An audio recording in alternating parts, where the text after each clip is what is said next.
करे। ये जो चित्र जा रहा है ये दो भागों में राजस्थान को बांट रहा है, अरावली पर्वतीय प्रदेश। इसके अगर इधर जाओगे तो इधर आपको मरुस्थल मिलेगा, तो ये तो हो गया मरुस्थलीय प्रदेश, और इसके इधर आओगे तो गैर मरुस्थलीय प्रदेश हो गया। यानी कि अरावली ने हमारे राजस्थान को दो पार्टों में बांट दिया, एक मरुस्थल दूसरा गैर मरुस्थल। और इस मरुस्थल के आगे बढ़ने को रोकने का काम भी करता है ये। तो पहली चीज तो आपके बात ये है। अरावली के इधर आप आओगे तो दो भौतिक प्रदेश आपको मिलेंगे। ये जो आपका भैंसरोडगढ़ का चित्र है, यहाँ से चलकर मैं अगर कोटा संभाग में और कोटा संभाग के साथ साथ सीमा के सहारे सहारे सवाई माधोपुर, करौली और धौलपुर तक चले जाता हूँ, तो ये एक और आपके भौतिक प्रदेश निकल के आता है। और इधर वाले भौतिक प्रदेश का नाम क्या है, तो इसे कहते हैं हम दक्षिणी पूर्वी पठार। दक्षिणी पूर्वी पठार या हाड़ाओं का शासन रहा तो हमने इसको हाड़ौती का पठार भी कह दिया। बेटा एक साथ सभी को राम राम, खान साहब आपको भी राम राम। दक्षिणी पूर्वी पठार या हाड़ौती का पठार कहा है। और अरावली और हाड़ौती के पठार के बीच वाला ये जो पार्ट है, जिसका निर्माण राजस्थान में प्रवाहित होने वाली नदियों के द्वारा किया गया है, उसे हम पूर्व का मैदान कहते हैं। 5-7 क्वेश्चन पूर्व के मैदान में आपको याद करने हैं। पहला क्वेश्चन आएगा कि पूर्व का मैदान हमारे राजस्थान के कुल क्षेत्रफल के कितने प्रतिशत भाग पे फैला हुआ है, तो आपका आंसर होगा कि सर 23% भाग पे फैला हुआ है। और इस भाग में चूंकि उपजाऊ क्षेत्र है तो राजस्थान की टोटल जनसंख्या का 39% भाग निवास करेगा। इस पूर्वी मैदान को अगर मैं बात करूं कि किसका अवशेष हम मान सकते हैं, तो इसे 33 सागर का अवशेष मान सकते हो आप। 33 सागर का अवशेष इसे माना जा सकता है। ये पूर्वी मैदान हमारे भारत में कहाँ आएगा, तो मध्यवर्ती जो विशाल मैदान है, मध्यवर्ती विशाल मैदान का पार्ट है, मध्यवर्ती विशाल मैदान का पार्ट है। तो ये 5-7 क्वेश्चन आपको एक साथ याद करने थे कि पूर्वी मैदान में हमारे राजस्थान के कुल क्षेत्रफल का, आपके क्षेत्रफल की बात करें तो क्षेत्रफल का तो आपके 23, और जनसंख्या की बात करें तो जनसंख्या का 39% भाग आया। प्राचीन काल में जब आप जाओगे तो 33 सागर का अवशेष था, और भारत के भौतिक प्रदेशों में हम इसे मध्यवर्ती विशाल मैदान का पार्ट मानेंगे। इसका निर्माण नदियों के द्वारा किया गया है। तो फिर 4-5 क्वेश्चन और याद कर लो कि ये हमारे राजस्थान का सबसे उपजाऊ भौतिक प्रदेश है। नदियों द्वारा लाई गई जलोढ़ मिट्टी यहाँ पाई जाती है, इसे दोमट, कछारी या काप मिट्टी भी आप कह सकते हैं। अब चूंकि जलोढ़ मिट्टी पाई जाती है जो कि राजस्थान की सबसे उपजाऊ है, तो भारत में कृषि का सर्वाधिक विकास जो होगा कृषि का, वो कहाँ होगा, पूर्वी मैदान में होगा। पूर्वी मैदान की मिट्टी उपजाऊ है, कृषि का विकास ज्यादा हुआ। समतल क्षेत्र है तो मानव की आर्थिक क्रियाएं ज्यादा होंगी। तो राजस्थान में सर्वाधिक डेंसिटी, जनसंख्या घनत्व जो है कौन से भौतिक प्रदेश में पाई जाएगी, पूर्वी मैदानी प्रदेश में। पूर्वी मैदानी प्रदेश में वर्षा जो होती है आपके 80 से लेकर 100 के आसपास होती है। इसे हम कैसा क्षेत्र कहेंगे, तो राजस्थान में आर्द्र क्षेत्र इसे कहेंगे। अब इस पूर्वी मैदानी प्रदेश को मैं नदी बेसिन के हिसाब से फिर कई पार्ट में बांटूंगा, और नदी बेसिन के हिसाब से इस हाड़ौती के पठार के साथ साथ यहाँ से एक नदी बहकर जाएगी जिस नदी का नाम है चंबल नदी। तो चंबल नदी वाला पार्ट चंबल बेसिन कहलाएगा। चंबल बेसिन वैसे तो हाड़ौती के पठार से शुरू होगी, लेकिन हाड़ौती के पठार के साथ साथ फिर ये आपके कोटा बूंदी होते हुए सवाई माधोपुर, करौली और धौलपुर साइड में चली जाएगी। चंबल जो है बंगाल की खाड़ी के अपोहा तंत्र का पार्ट है। यमुना नदी में अपना जल डालती है, यमुना गंगा में जाती है। अब ये जो चंबल नदी है ये संपूर्ण भारत में आपके एक चीज के लिए जानी जाती है, और चंबल नदी की जब भी बात आएगी, अवनली का अपर्दन आपको याद रखना होगा। तो भारत में सबसे ज्यादा अवनली का अपर्दन कौन सा नदी बेसिन करता है या कौन सी नदी करती है, तो आपको बताना होगा कि चंबल नदी करती है। और अवनली का अपर्दन के द्वारा, लंबवत अपर्दन के द्वारा यहाँ पे भूमि जो है उबड़ खाबड़ हो गई। और उबड़ खाबड़ इस भूमि को हम क्या कहेंगे, तो इसे हम बीहड़ भूमि कहते हैं, बीहड़ भूमि कहते हैं, या इसी को हम उत्खात भूमि कहते हैं, या इसी को हम बैडलैंड टोपोग्राफी कहते हैं। गोविंद जी आपको भी बेटा राम राम। तो अवनली का अपर्दन से भूमि उबड़ खाबड़ हुई, जिससे आपके अवनली का अपर्दन के बाद बीहड़ भूमि, उत्खात भूमि, बैडलैंड टोपोग्राफी। तो ये बीहड़ जो है मुख्यतः कहाँ मिलेंगे आपको, चंबल बेसिन में मिलेंगे। अब इन बीहड़ों में कई 5 से 10 मीटर गहरे गड्ढे बन जाते हैं। उन गड्ढों को एक नाम से जाना जाता है जो आपके चंबल बेसिन में मिलते हैं, वो क्या कहलाते हैं, तो खादर कहलाते हैं। तो एक तो ये वाला चित्र हो गया। 10+2 CET में 98 सही हुए हैं गुरुजी, आपका बेटा बहुत अच्छी बात है। आप कॉन्ग्रेचुलेसन आपको, और लगभग आप सभी एग्जाम के लिए क्वालिफाई हैं। तो अब आगे की तैयारी आपकी जारी है। ग्रेजुएशन और CET 10+2 इन दोनों से राजस्थान में आपके इतनी सारी एग्जाम्स आने वाली हैं कि आपको सांस लेने की फुर्सत नहीं मिलने वाली है। क्योंकि इस बार आप दोनों अगर CET पास करते हैं तो लगभग राजस्थान की सभी एग्जामों के लिए एलिजिबल हो जाओगे, और दुनिया भर की एग्जाम्स आपके सामने होंगी। तो बहुत अच्छी बात है, आपने पहला स्टेप पास कर लिया है।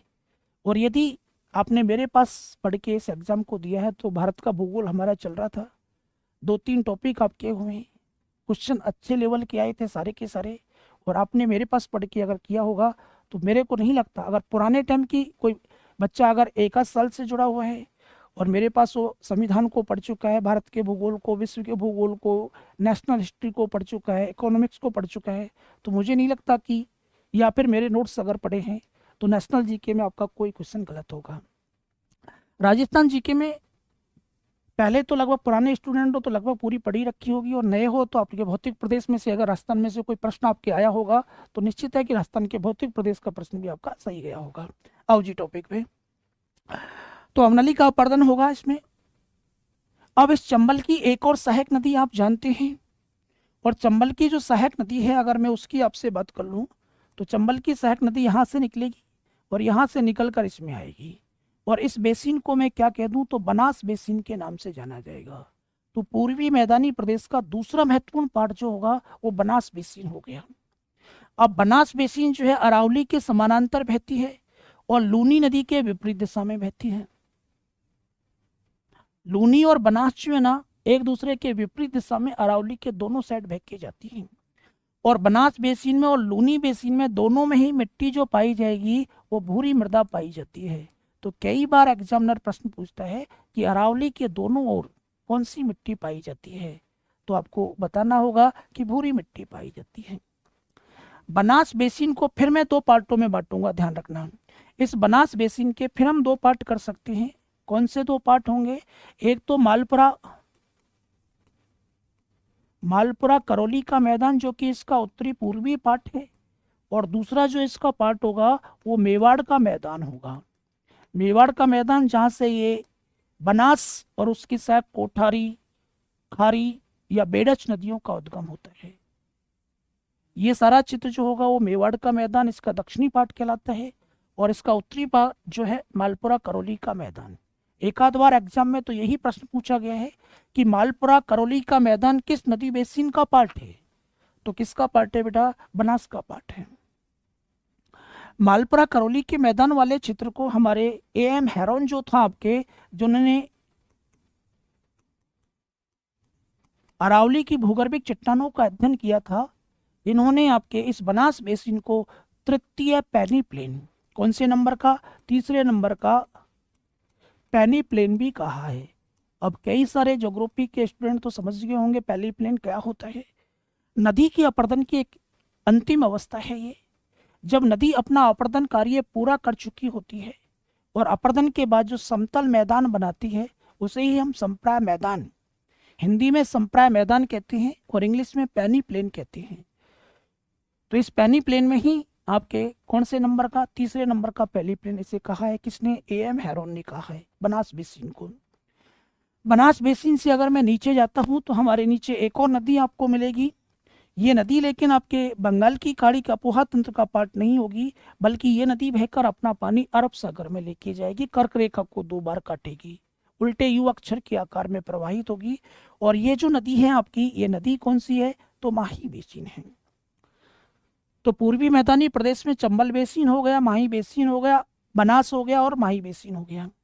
अब माही बेसिन दक्षिणी राजस्थान में बहती है, और दक्षिणी राजस्थान जो है इसमें एक मिट्टी पाई जाती है, लाल लोमी मिट्टी पाई जाती है। और लाल लोमी मिट्टी में एक फसल दक्षिण राजस्थान में बहुत ज़्यादा पैदा होती है। आपसे पूछा जाए कौन सी फसल, तो मक्का।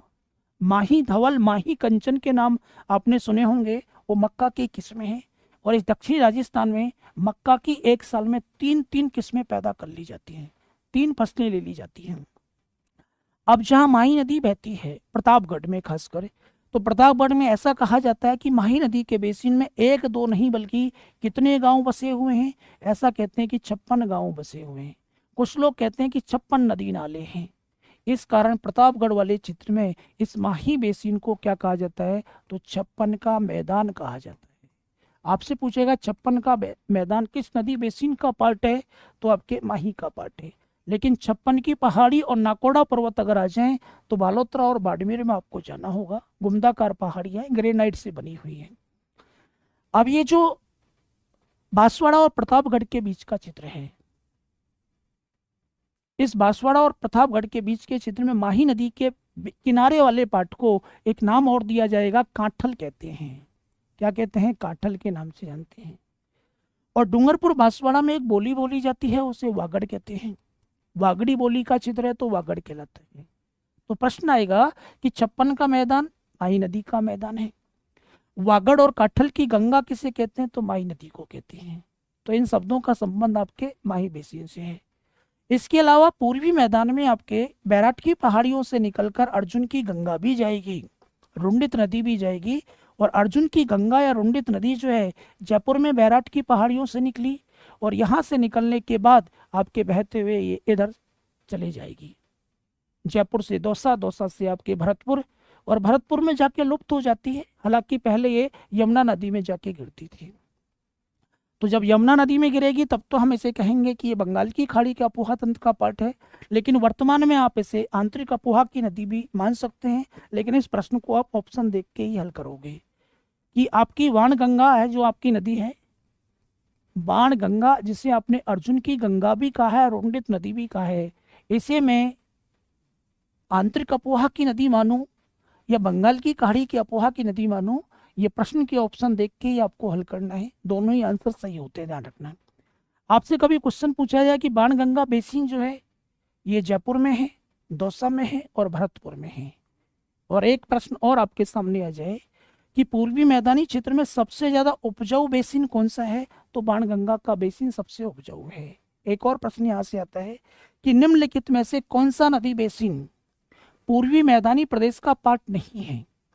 तो पूर्वी मैदानी प्रदेश में आपको 4 नदी बेसिन मुख्यतः मिले, एक चंबल का बेसिन, बनास का बेसिन, बाणगंगा का बेसिन और माही बेसिन। निश्चित मानिए चौथा ऑप्शन जो ज्यादातर मिलता है वो मिलता है आपके लूनी बेसिन। तो लूनी बेसिन का, घग्गर बेसिन का इस पूर्वी मैदान से कोई लेना देना नहीं है। ये सारे प्रश्न आपको बेटा पूर्वी मैदान से संबंधित है और याद करने हैं। एक बार करके देख लेते हैं, आओ आगे। राजस्थान